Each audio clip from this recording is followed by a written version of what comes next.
Hello friends, I am actually going to do this video follow-up to my Quest for Simplicity video as a literal fireside chat. It's been about 6 months since I put that video out, and I've gotten so many questions from you guys about it. My quest for simplicity ended up being a lot more than just about hair. I don't know if that would surprise any of you. I did a lot of thinking over the summer and I did a lot of reading. Present over perfect really changed my perspective on a lot of things, and I'll be reading to you guys a few passages from this book today as I sort of talk through the things that I've thought through, the things that I've changed, the things that have changed for me. I feel like honestly, 6 months is not that long of a time, but it ended up being a time in my life that was full of a lot of change and a lot of big decisions. And anyway, I hope you'll stick around for this one. It's been 6 months since the last time we talked about searching for simplicity, and it was a little chilly then and it's a little chilly now, and it just sort of feels full circle in a way. So I'm sitting here drinking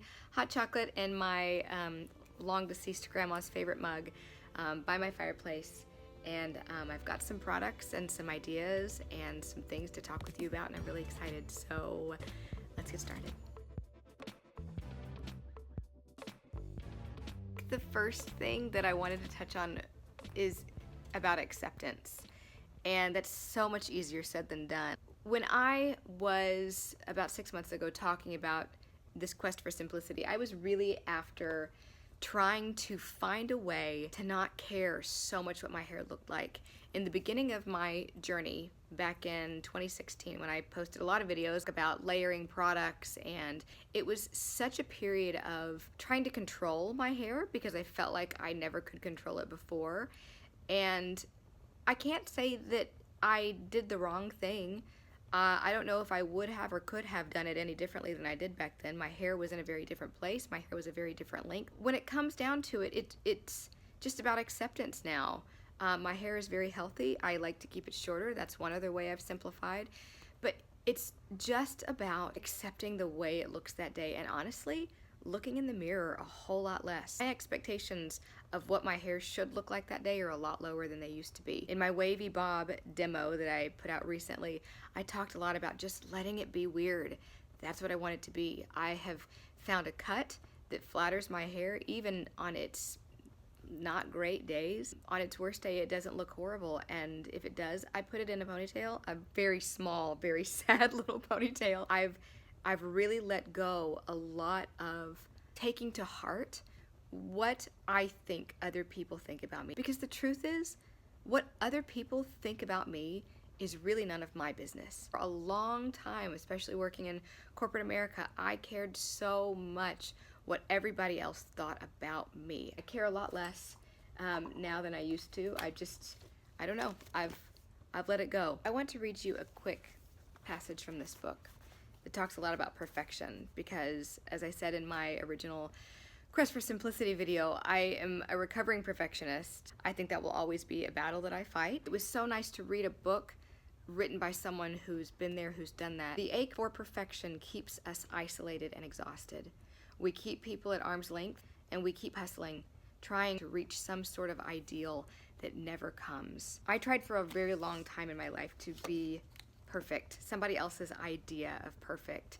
And if that's something you're struggling with, I want you to know right this minute that you don't have to do that. If it's a boss that's never happy with the way you perform, do everything you can to find a new job. If it's a career that's just not a good fit for you, if there's any way in the world you can find a new career that allows you to be who you are, find that career.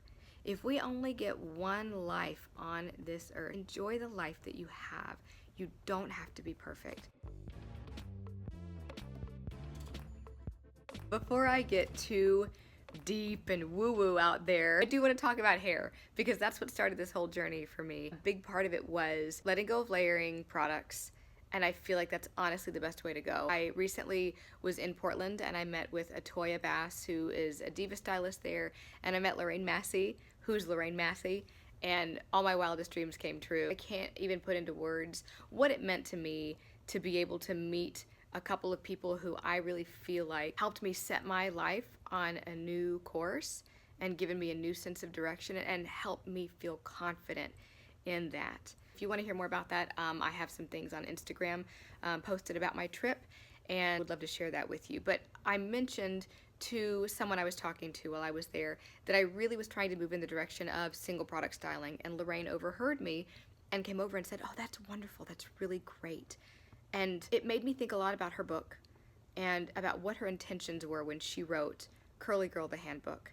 And if you don't have a copy of that book, I really highly recommend that if you're new to embracing your hair, that's a good place to start. The simplicity of the method is completely underestimated, I think, by most of us. We start looking at the breadth of products that companies out there offer and think that we need to use one of each. And if they're all Curly Girl friendly, meaning if they're all free of silicones and sulfate, that we should just pile them on. And I don't think that's the way to go anymore. I really don't believe in that.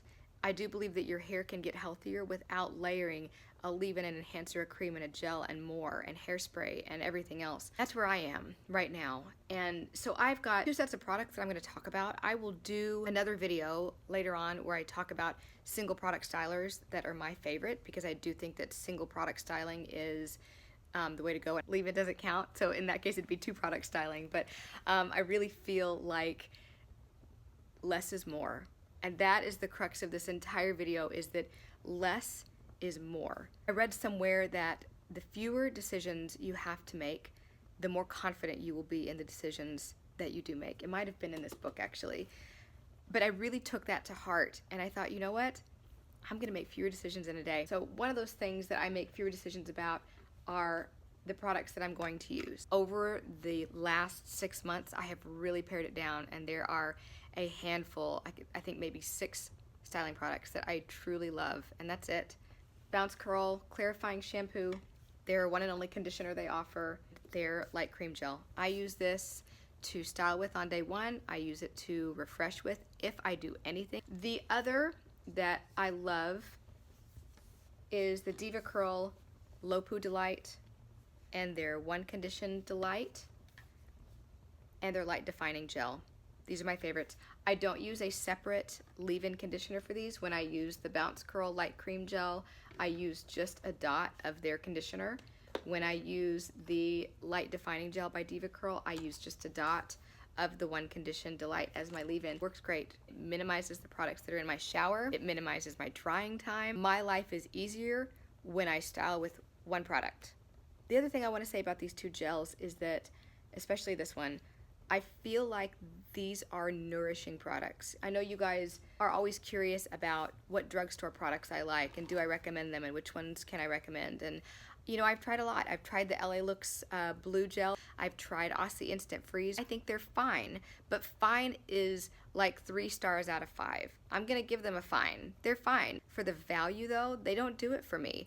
I need a gel that is nourishing to my hair, that gives it the protein and moisture that it needs, because when I use those less expensive gels, my ends on day 2 and day 3 are crackly and dry, and it just doesn't hold up for me. I want to use products that I feel feed my hair, and if they don't, I'm not going to recommend them.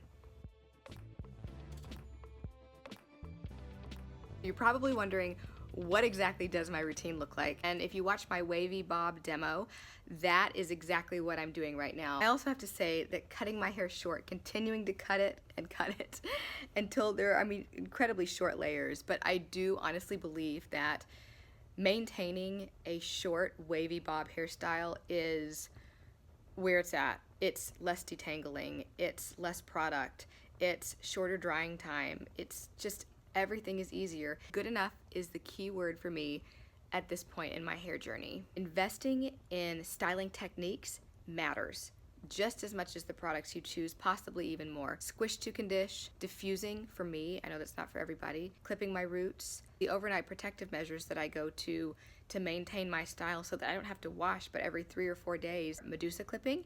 But sometimes, to be honest, in the last few weeks, I don't even do that anymore. What's really saved me is my silk pillowcase. It allows me to just throw my hair up like this and lay down and go to sleep, and it's fine. With this single product styling routine, my refresh days have also gotten so much easier. I refresh with this no matter what I've used, if I need to even refresh with a product. It just makes my life easier. I've also learned about myself, and part of this journey has been about being totally honest with myself about myself. I like doing my hair. It relaxes me. It is a process that I enjoy, and I know that's not true for all of you, and that's okay too. You need to find what works for you, what's simplest for you, where you can still be happy with the end result. And for me, that's the routine that works for me. The simplicity is enough for me, but it's also my me time, it's my quiet time, that's my self-care time. Another way I have simplified my overall life routine is by going with a simpler makeup foundation. I just couldn't anymore with the sponges, applicators, brushes. I like looking like me, maybe just a shade better. Honestly, the products that I have found that give me that power are Glossier. I totally bought into the hype on Instagram. It was like, oh my God, the marketing, these models are so beautiful, I want to look just like them. But they seriously have made my makeup day so much easier. I will do a demo video on how I use their products very, very soon because I love them and because it's so easy, it's ridiculous. I love their Perfecting Skin Tint. I love their Cloud Paint. This is in the color Beam. It's what I'm wearing today. It's just so glowy and easy, and it's just wonderful. Mascara, Lash Slick. It's a tubing mascara, which means it forms tubes around each of your individual lashes. And it doesn't flake, it doesn't end up under my eyes, and the best part is when I apply it, I don't get a line of mascara on the top of my eyelid. I always have had that problem, and then I have to take a Q-tip and like wipe that off, and it's so annoying. This is the only mascara I've ever used that doesn't do that. And this is the applicator. It's pretty skinny, and I totally 100% dig on it. Boy Brow is awesome. This is in the color Blonde. I will be trying it in brown next because I feel like maybe it's just a shade light. I love their balm.com. The rose balm.com is amazing. I wish it had slightly more color. The cherry balm.com is what I'm wearing today. I wish it had just slightly less color and it didn't smell like cough medicine. I do have a URL specifically that you can use to get 10% off your purchase if you are interested, if you decide to try any of the Glossier products. You can find that URL in my description box below. The price point on those products is outstanding. The ease of application is amazing, makes my makeup go on faster and better than any other routine I've used. In present over perfect, one of the things that she talks about is going on a trip where she brought a lot of new shirts with her. She hadn't even taken the tags off yet. They were pinks and blues and greens and yellows, in addition to a number of black and white and gray shirts and blue shirts that she already had. And while she was on her trip, all she wore were the black and gray and navy ones. I don't know about any of you, but I understand that completely. Black and gray are my favorite shirts to wear. Y'all might not ever see me in a video again wearing anything but black and gray. When I read that in her book, I identified with it so much, and I have felt like I needed to wear other colors. I need to wear other things. Sure, I like them, but mostly I like them on other people, and I feel like I need to do that too. But the truth is, I just like wearing black, and I just like wearing gray. And I think I'm just gonna do that from now on, and I'm not gonna feel bad about it. When she got home from the trip, she returned the pink and red and green shirts that she had carried thousands of miles, never having removed the tags. So what does it all come down to? Accepting who you are, being open with who you are, and then just being who you are. Something else that she says in this book that spoke to me was, I find myself confused about the career I've found myself in. What powers our work when it's no longer about addiction to achievement? Working in the PR and corporate communications field is all about achievement. I was always someone who loved to work. I loved to be busy. I like the idea of being able to contribute something to the community. And I love my family, and I want to put them first. I've had to be really honest with myself about what brings me great joy. Being able to enunciate and be comfortable with the fact that I am an emotionally driven person and not an achievement-oriented person has been a big moment of acceptance for me. What can I do and feel passionate about, that will also give me the flexibility that I need to still pick up my kids from school every day and help them with their homework, go on field trips with them, and always be in their lives. Because for me, my family comes first. Going to cosmetology school kind of makes it feel like I'm not putting them first, but it's something I want to do now sooner than later so that I can realize a real income over time, also be able to have the flexibility I need to be there for my kids in the morning and in the afternoon. So it feels like mom was never gone, but during the day, I'm getting to fulfill my passion of helping someone else love the way they look. When it comes down to it, for me, the journey to achieving simplicity has been just saying to myself, I am satisfied with what there is. But it's ultimately about being comfortable with who you are and being open about who you are and not letting anyone take that away from you. Well, this was pretty deep. I hope you guys enjoyed this video. I always enjoy getting the opportunity to talk with you and read your questions. I am very curious to hear your thoughts, where you are in your life, in your own personal journey of acceptance, seeking simplicity in your own life.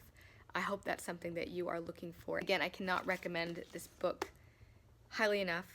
Kelly, thank you very much for blessing me with this book. It took my quest for simplicity to another level that I did not even know I was looking for. I'm hoping that each one of you finds the simplicity in your life that you need to feel whole and capable and full of joy. That is it for me. I wish each of you, as I always do, a happy curl day, and I'll talk with you again very, very soon. See ya.